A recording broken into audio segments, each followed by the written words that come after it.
In September 1943, at the Japanese Naval Air Base at Rabaul on the island of New Britain, a group of Imperial Navy pilots gathered in a briefing tent to review the latest intelligence coming in from neutral sources. The report described a new American carrier fighter that had just entered operational service. It was called the F6F Hellcat, and it had been built by the Grumman Aircraft Engineering Corporation on Long Island, New York. The specifications were read aloud. The aircraft weighed 12,186 pounds fully loaded. The Zero, Japan's dominant carrier fighter, weighed 5,800 pounds. The Hellcat's wing area was larger. Its radial engine was bigger. Its fuselage was wider. It carried armor plate around the pilot, self-sealing fuel tanks, and bulletproof glass. Everything the Zero had deliberately eliminated in pursuit of pure performance, this new American machine had added back in generous quantities. The pilots in that tent laughed, and their laughter was not unreasonable because at that particular moment in the Pacific War, it was based on 2 years of evidence. The Mitsubishi A6M0, the aircraft they flew every day, had done things no fighter in history had done before. It had given Japan control of the skies from the coast of China to the waters off Ceylon. It had destroyed whole air forces in the opening months of the Pacific War. It had made turning combat in any other aircraft a practical death sentence. If the Americans thought that building something heavier and slower was the answer to the Zero, then the Americans had once again failed to understand what air combat actually was. They were wrong. And the story of how wrong they were is one of the most complete reversals in the history of military aviation. To understand why the Hellcat struck Japanese pilots as absurd, we need to understand what the Zero had accomplished and how it had accomplished it. When the Mitsubishi A6M first entered combat in China in 1940, it represented a design philosophy that bordered on radical.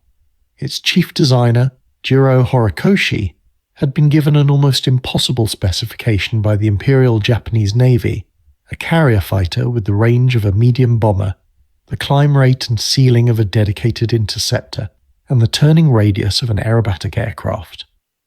The only way to satisfy all of those requirements simultaneously was to eliminate every ounce of weight that was not directly contributing to performance. What emerged was a fighter that weighed roughly half of its American contemporaries, while delivering performance that exceeded them in almost every measurable category at the altitudes where Pacific carrier combat was typically fought. The Zero could turn inside anything it encountered. It could climb faster than anything the Allies initially deployed against it. Its range was so extraordinary, over 1,200 miles without drop tanks, that it appeared in places where no single-engine fighter had any business being, and it was armed with two 20mm cannons and two rifle-caliber machine guns that could end an engagement with a single accurate burst. The price of all that performance was structural. The Zero had no armor plate behind the pilot, none at all. It had no self-sealing fuel tanks, meaning that even a small number of incendiary rounds into the wing could turn it into a torch in seconds. Its control surfaces became dangerously stiff at speeds above 300 miles per hour, which meant that if you pushed a Zero into a high-speed dive, you lost the ability to maneuver out of it before you hit something. These were known weaknesses, accepted consciously as the cost of everything the aircraft could do. For the first 18 months of the Pacific War, those trade-offs worked brilliantly because the Allies didn't know about them. American, British, and Dutch pilots were flying against an aircraft whose performance envelope they had never been briefed on, using tactics developed for aircraft nothing like it. They turned with Zeros and died. They dove on Zeros and died. They chased Zeros and died. The Zero's kill ratio through mid-1942 reached approximately 12-1 against Allied opponents. It was the most dominant air superiority fighter in the world, and the Japanese naval aviators who flew it were among the most skilled combat pilots alive.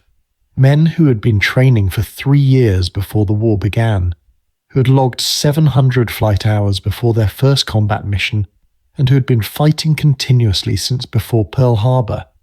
Hiroyoshi Nishizawa, who would end the war with the highest confirmed score of any Japanese ace, described the Zero in terms that bordered on reverence. He wrote that it responded not to stick and rudder inputs, but to intention, as though the aircraft was an extension of the pilot's own body. Against American planes, he wrote, the fight was never in doubt. They were powerful but rigid, built for endurance rather than grace. The Zero was something else entirely. That confidence, earned through genuine combat experience against genuine opponents, was what filled the briefing tent at Rabaul in September 1943, when the Hellcat report was read aloud. If the new American machine weighed more than twice what a Zero weighed, and if it had been burdened with all this armour and all these self-sealing tanks and all this dead weight, then it would not be able to turn, and if it could not turn, it would not survive the kind of combat that Japanese pilots had been winning for 2 years. Simple logic, fatal logic. The Hellcat had not been designed by accident. It had been designed in direct response to what American naval engineers and combat veterans had learned about the Zero through painful experience.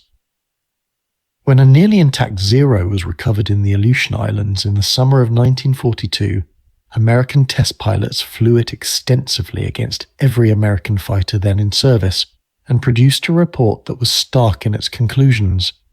At speeds below 300 miles per hour and altitudes below 20,000 feet, in turning combat, the Zero was effectively untouchable.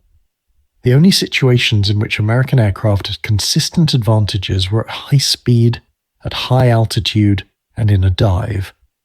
Grumman's engineers took that report and made it the foundation of a design brief. The F6F Hellcat would not try to beat the Zero in a turning fight. It would make turning fights irrelevant. It would be powered by the Pratt & Whitney R2800 Double Wasp, an 18-cylinder radial engine producing 2,000 horsepower at sea level and maintaining over 1,600 horsepower at 25,000 feet. It would have a service ceiling above 37,000 feet, higher than most Zero variants could effectively reach. Its diving speed would be limited only by the pilot's willingness to approach the sound barrier, and it would be armoured comprehensively. 212 pounds of plate around the cockpit, protected oil systems, bulletproof glass, and self-sealing tanks holding 250 gallons of fuel. It would be, by Zero standards, enormously, almost offensively heavy. That was the point. The Hellcat entered service in August 1943, first seeing combat action on the last day of that month when aircraft from USS Yorktown attacked Marcus Island.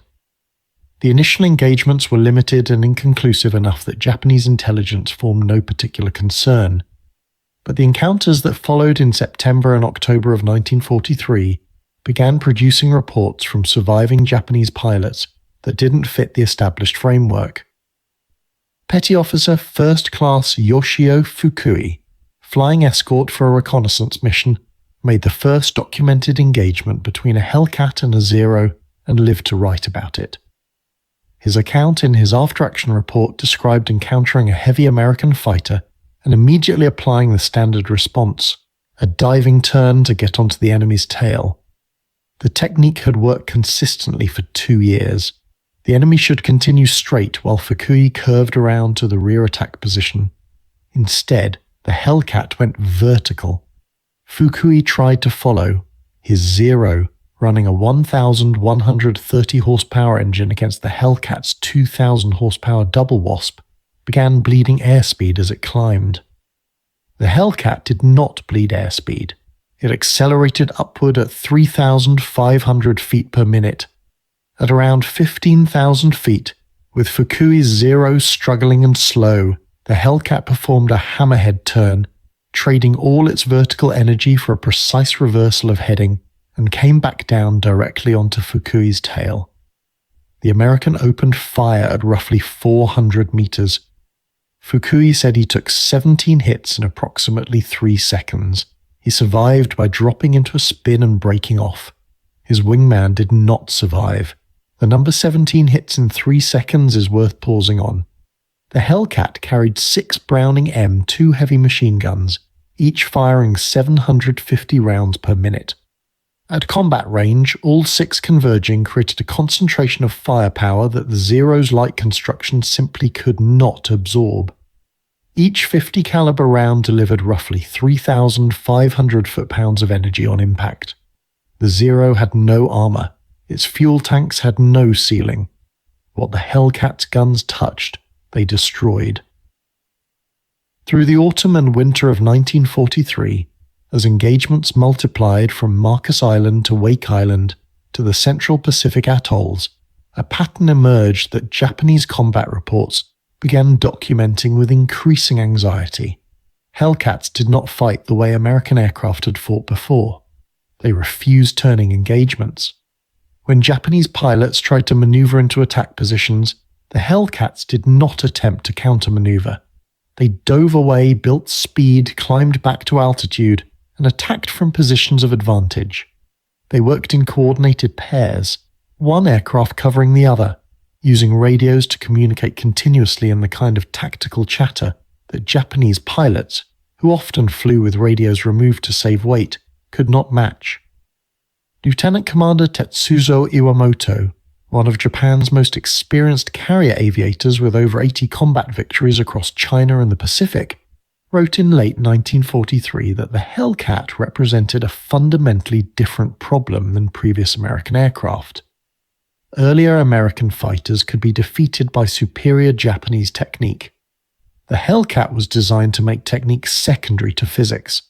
A Hellcat pilot who followed his training, stayed fast, kept his altitude, and refused to be drawn into slow-turning combat was exploiting advantages that no amount of Japanese pilot skill could overcome.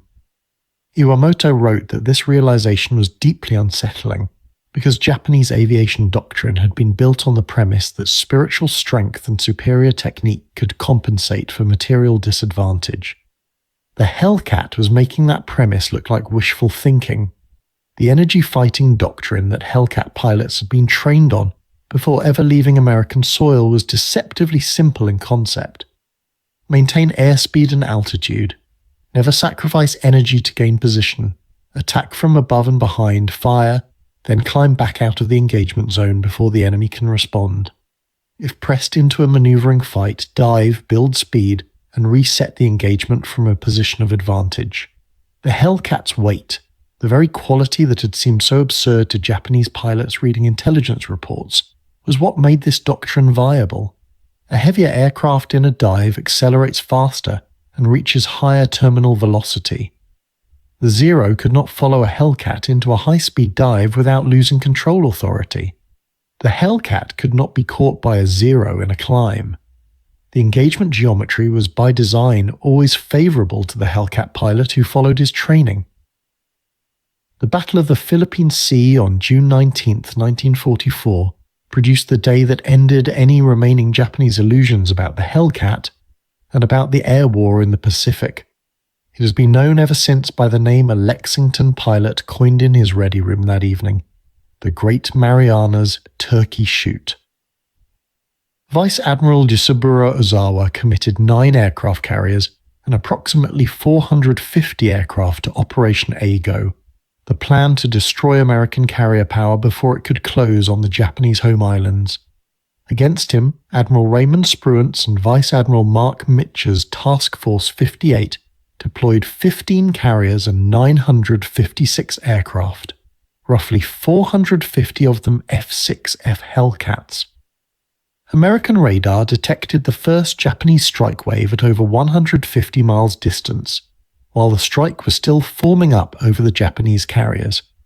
Hellcat combat air patrol squadrons were vectored to intercept positions with what can only be described as scientific precision, placed above and behind the incoming Japanese formations with altitude advantages of several thousand feet and the sun at their backs. Lieutenant Senji Aiba, leading fighter escort for the first Japanese strike wave, saw what was waiting for them. He described Hellcats stacked from 20,000 to 30,000 feet in layered combat air patrol positions. The Japanese aircraft arrived at 18,000 feet, every advantage of position, altitude, speed, and direction belonged to the Hellcat pilots before the first shot was fired. Of 69 aircraft in the first Japanese wave, 42 were shot down in approximately 12 minutes. The second wave of 109 aircraft lost 70. The third wave of 47 aircraft lost 7 in the air and 40 more to anti-aircraft fire from the fleet. By the end of June 19th, Japan had lost 346 carrier aircraft. The United States had lost 15 aircraft to all causes combined.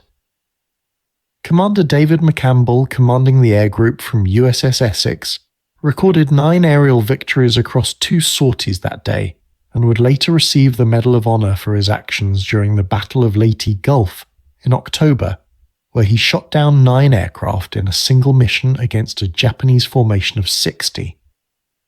In the ready room that evening on June 19th, Lexington's commander Paul Buey reportedly said what everyone was thinking. He compared what had happened to a turkey shoot, and the name stuck permanently to the most lopsided single day of carrier air combat in history. The Japanese pilot losses on June 19th were not simply numerical. The men who died that day included a significant portion of Japan's remaining trained naval aviators. By mid-1944, the pipeline that had once produced Japan's elite airmen had collapsed. Pre-war Imperial Navy pilot training had taken 3 years and produced pilots who entered combat with 700 flight hours. By early 1944, fuel shortages and the desperate need for numbers had cut training time to 300 hours for new naval pilots. Some Army pilots were entering combat with fewer than 200 hours. By late 1944, kamikaze pilots were being sent on their final missions with 40 to 50 hours of total flight time, approximately 7 days of actual flying. The men who died in the Marianas turkey shoot were not replaceable at any speed or in any quantity that mattered. What was happening in American pilot training while Japan's program was disintegrating illustrates the other dimension of the problem Japan faced. American Hellcat pilots arrived at their first combat assignments with a minimum of 300 hours of flight time, typically including 50 hours in the specific aircraft type. They had fired thousands of rounds of practice ammunition. They had practiced carrier landings until the approach was automatic. They had been trained specifically in energy fighting tactics against aircraft with performance characteristics similar to the Zero. They knew what the enemy could do and what it could not do, and they had practiced responding to both. They arrived prepared. The Hellcat's own characteristics helped. It was forgiving in ways that the Zero was not. Its stall behavior was predictable and recoverable. It did not snap into spins under high-G maneuvering. Inexperienced pilots could survive early engagements in Hellcats that would have been fatal in less stable aircraft, and the experience they gained in those early engagements compounded into genuine skill over weeks and months. American losses produced pilots who learned. Japanese losses produced gaps in formations that were filled by men with insufficient training, men who reached the combat zone already at a disadvantage and rarely survived long enough to acquire the experience they needed. Saburō Sakai, who by most accounts was the finest Japanese combat pilot to survive the war, acknowledged this reality directly. He had been shot through the head by American gunners in August 1942 and had flown his Zero back to Rabaul partly blind. Losing the vision in one eye permanently, he spent over a year recovering and training replacement pilots. When he returned to combat in 1944, he flew against Hellcats for the first time and discovered that his skill, genuine and extraordinary as it was, existed in a different category than the system he was fighting. In his autobiography, he described performing every aerobatic maneuver he had perfected across hundreds of combat missions and finding the Hellcat able to follow without apparent difficulty. He survived that engagement only because the American pilot, he believed, was carrying a drop tank he had forgotten to release, which degraded the Hellcat's performance slightly. Sakai was lucid about what this meant. He had survived not because he was better, but because of a technical oversight. Against a fully configured Hellcat flown by a pilot following his training, Sakai's skill was not enough. The Battle of Leyte Gulf in October 1944 marked both the final major fleet engagement of the Pacific War and the point at which Japan formally acknowledged that conventional air combat against the Hellcat was no longer a viable strategy. After Leyte Gulf, the kamikaze program that Vice Admiral Takejiro Onishi had been developing became the primary Japanese aerial weapon. His reasoning was the same mathematics that every Japanese commander had been confronting. A conventional zero attack on an American carrier had a negligible probability of success, because the Hellcat combat air patrols would intercept and destroy the attacking aircraft before they reached attack range in the overwhelming majority of cases. A zero loaded with explosives and flown directly into a ship had a much higher probability of doing meaningful damage, because stopping it required either intercepting it before it reached the fleet, which required perfect radar coverage and sufficient fighters, or destroying it close enough to the ship that the wreckage missed anyway. Japan chose the weapon that the Hellcat had not yet made obsolete. Even there, the Hellcat adapted. Night fighter variants equipped with airborne radar, the F6F-5N, could operate in darkness when conventional combat air patrol was impossible. Forward radar picket ships gave fighter directors earlier warning. The coordination between radar, radio, and airborne fighters that had made the turkey shoot possible was refined and extended through the Okinawa campaign of April through June 1945, where Japan launched nearly 1,900 kamikaze sorties against the American fleet. Hellcats flew over 38,000 combat sorties during those 3 months, intercepting roughly 80% of the incoming kamikaze aircraft before they reached their targets. Lieutenant Eugene Valencia, one of the most effective tactical innovators of the campaign, developed a 4-aircraft formation he called the mowing machine, in which 4 Hellcats in a broad line abreast swept through incoming Japanese formations at high speed, each pilot covering his sector, making coordinated passes and climbing back to altitude to repeat. The kill ratio during the Okinawa campaign was 9.5 to 1. By August 1945, the final accounting of what the Hellcat had done to Japanese naval aviation was comprehensible only in retrospect.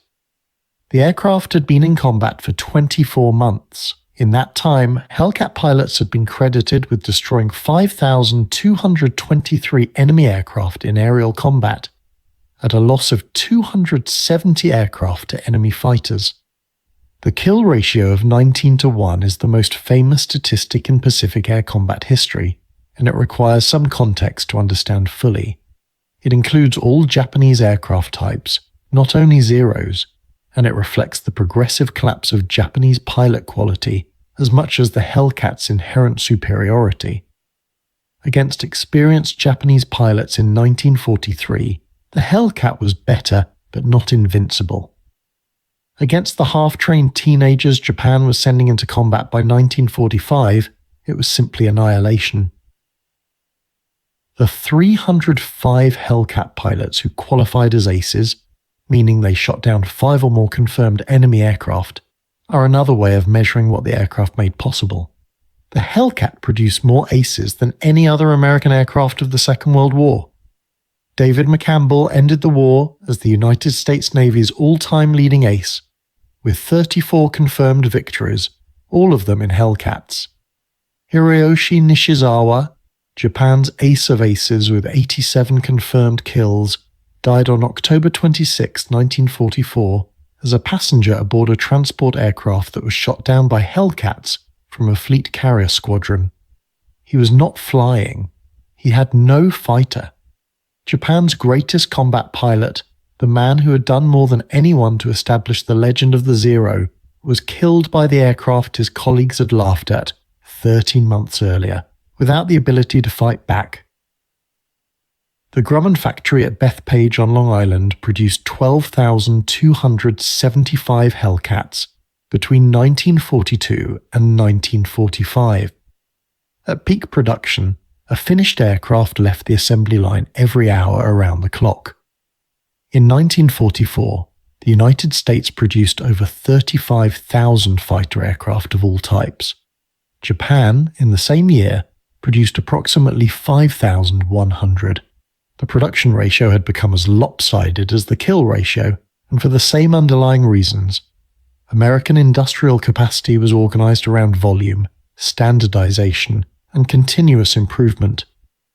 Japanese industrial capacity was organized around the individual craftsmanship of a pre-industrial tradition that had not yet fully made the transition to mass production at the scales modern war required. Jiro Horikoshi, who had designed the Zero and who studied captured Hellcats extensively after the war, arrived at a conclusion that has become one of the most quoted assessments in the history of Pacific air combat. He said that Japan had designed an aircraft for 1941 and had perfected it. America had designed an aircraft system for 1945 and had produced it in quantities Japan could not match. The distinction he drew between an aircraft and an aircraft system is the essential one. The Hellcat was not simply a better fighter in the way that one thoroughbred is faster than another. It was a component in a system that included radar-equipped carriers, trained fighter direction officers, coordinated combat air patrol tactics, standardized maintenance procedures that kept availability rates high, a pilot training pipeline that produced experienced replacements faster than combat could consume them, and a production infrastructure that meant every loss was replaced without reducing the total number of aircraft available. Japan had none of those supporting systems at the necessary scale. The Zero, brilliant as it was a sword carried by a warrior. The Hellcat was a weapon produced by a civilization. When American occupation forces landed at Atsugi Airfield in September 1945, 12 F6F Hellcats from USS Yorktown flew overhead as escort for the first transport aircraft. Japanese pilots and mechanics who had been stationed at the airfield watched the Hellcats execute their patrol patterns above the field. Some of them had been fighting these aircraft for 2 years and had never been close enough to examine one on the ground. Now the aircraft landed. American pilots climbed out. And the men who had been told in September 1943 that this heavy, wide, armor-laden machine was another American failure of design stood on the tarmac and looked at it.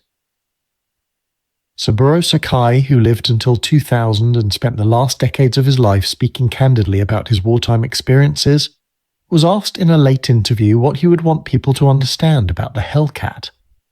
He said that the Zero made Japan believe it had found the answer to air power. The Hellcat revealed that Japan had only found an answer to 1941. He said that every Japanese pilot who survived the war had survived because at some point a Hellcat pilot had chosen not to press his attack, had run out of ammunition, or had made an error. He said he was one of those survivors. He did not describe it as something to be proud of. The pilots who had gathered at Rabaul in September 1943 to read the intelligence report and laugh had not been stupid. Their laughter had been based on real evidence, genuinely understood. They had been winning for 2 years with an aircraft built around a specific philosophy, and they had good reasons to believe that philosophy was correct.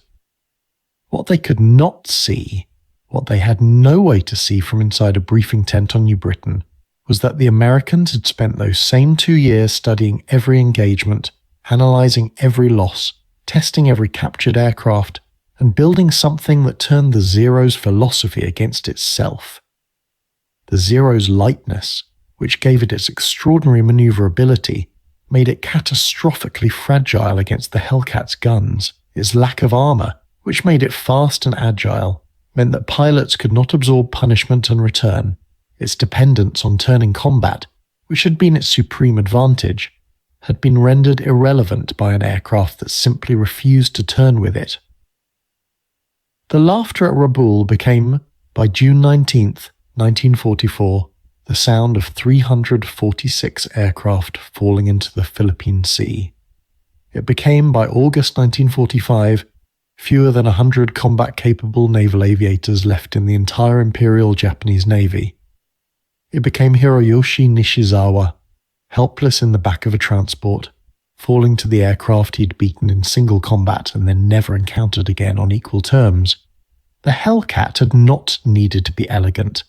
It had not needed to be a perfect fighting machine in the classical sense. It had needed to be right for the war that was actually being fought, rather than the war that had been fought 2 years earlier. It was right. And the record it left behind, 5,223 destroyed aircraft, 305 aces produced, 75% of all United States Navy aerial victories in the Pacific, and a kill ratio that remains unmatched in the history of carrier aviation, is the final word on what happens when a nation stops trying to match its opponent and starts trying to make its opponent irrelevant.